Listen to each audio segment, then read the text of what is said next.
Welcome to my channel. நீங்கள் பார்த்துட்டு இருக்கிறது எங்கள் வீட்டில் இருக்கிற செடி கனகாம்பரம், மல்லிகைப்பூ, ரோஸு. இந்த செடி தான் நீங்கள் பார்த்துக்கிறீங்க.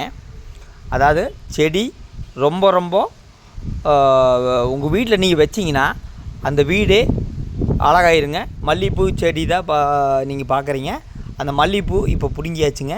அந்த மல்லிகைப்பூ பிடுங்கின கிடச்சினாமே அந்த செடி ரொம்ப அழகாக இருக்கும். உங்கள் வீட்டில் நீங்கள் செடி வச்சிங்கன்னா அந்த செடி ரொம்ப அழகாக இருக்கும். அதே மாதிரி ரோஸு, கனகாம்பரம் இதெல்லாம் இருக்குதுங்க. ரோஸ் பாருங்க, ரோஸ் கலர் ரோஸ் ஒன்று காட்டுறேன் பாருங்கள். அது அவ்வளோ அழகாக இருக்கும். இது மல்லிகைப்பூ. அந்த பக்கம் கரும்பு போட்டிருந்தேங்க. அந்த கரும்பு வெட்டிட்டேங்க. மறுபடியும் இன்னொரு கரும்பு நடவுன்னு கனகாம்பரத்தை இருக்கிறதுலையே ஹைலைட்டு. ரொம்ப நல்லாயிருக்கும். பெண்கள் அதிகமாக யூஸ் பண்ணுறது ஒன்று மல்லிகைப்பூ, இன்னொன்று கனகாம்பரம் செடி. கனகாம்பரம் வாசம் வராது, இருந்தாலும் பார்க்குறக்கு ரொம்ப அழகாக இருக்கும். எங்கள் வீட்டில் இருக்கும் செடிகள் நீங்கள் உங்கள் வீட்டு வாடகை வீடாக இருந்தாலும் சரி, ஓட்டு வீடாக இருந்தாலும் சரி, செடி வச்சிங்கன்னா அந்த வீடு ரொம்ப அழகாக இருக்கும். ரோஸ் கலர் ரோஸு எப்படி இருக்குன்னு பாருங்க. ஆனால் செடி நான் பக்காவாக மெயின்டைன் பண்ணுவேன்.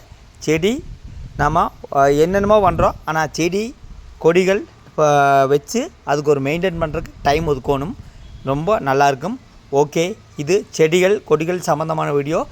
பிடித்திருந்தால் பார்க்கலாம், பிடிக்கவில்லை இருந்தால் நீங்கள் பார்க்க வேண்டாம். இது சவுக்கு மரம், பார்த்துக்குங்க. அப்புறம் பார்த்திங்கன்னா அந்த பக்கம் வெளியில் வெள்ளை கலர் ரோஸ் செடி காட்டுறேன் பாருங்கள். அவ்வளோ அழகாக இருக்கும். ரோஸுனால் எனக்கு ரொம்ப பிடிக்கும். மொத்தத்தில் எங்கள் வீட்டை சுற்றி அதிகமாக ரோஸாக தான் இருக்குங்க.